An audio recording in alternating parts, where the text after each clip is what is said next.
We are Islamic Republic, Part 22, Colonial Rule. The British were enormously proud of their empire, the British Empire.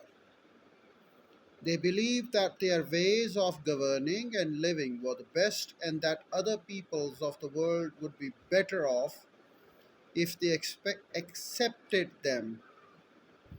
For the British, India was brightest jewel in the royal crown. Britain's rule of subcontinent became known as the British Raj. It is not surprising that the idea of trusteeship towards the Indian people should emerge. Britain would govern India until the time that the Indians had absorbed British ideas and would then be able to govern themselves properly.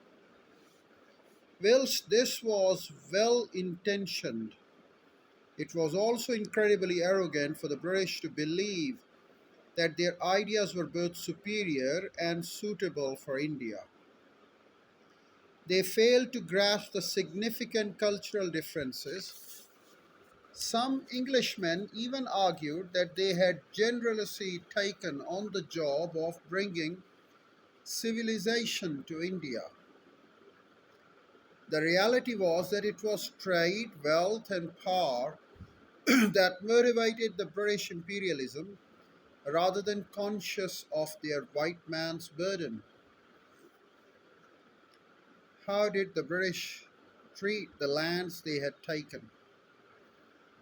By the 1850s, Britain controlled almost all of the Indian subcontinent. Some areas, such as Sindh and the Punjab, were administered directly by the British. Others, such as Mysore, Kashmir, were under the local rulers who were entirely obedient to the British. Some territories were seized from their rulers because they were thought to be run inefficiently. Whilst the motive behind all this was trade, profit and power. The British were also determined to make important changes to people's lives. They were convinced of the need to westernize the Indians as much as they could. What did the British do about religion?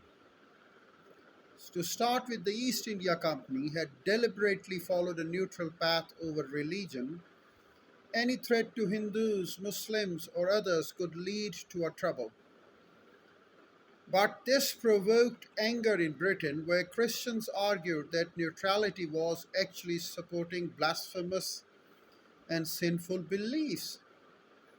Christians demanded the right of missionaries to go to India to try to free Indians from their own religions by converting them to Christianity. Reluctantly, the company had to agree in 1835 that any Christian missionaries was free to work anywhere in India. The main result was that it strengthened the Christian faith of British people living in India. They believed that their Christian values made them superior to the local people. In turn, they became more intolerant of Indian traditions and behavior. The missionaries also spread Western knowledge and ways of doing things. However, very few Indians changed their religion. What was Britain like in the 1830s? In Britain, only 5% of the people could vote in elections to the House of Commons. Parliament represented mainly the interest of the wealthy landowners. Life was harsh for the million of people who labored on the land or in the new factories and mines. It was normal for children, sometimes as young as 5 years of age, to work in the mines and factories as shown in a picture. The facing picture, in fact, shows the brutality found in England. So many people were crowded into towns, industrial towns, that killer disease such as cholera, typhoid, and tuberculosis spread rapidly.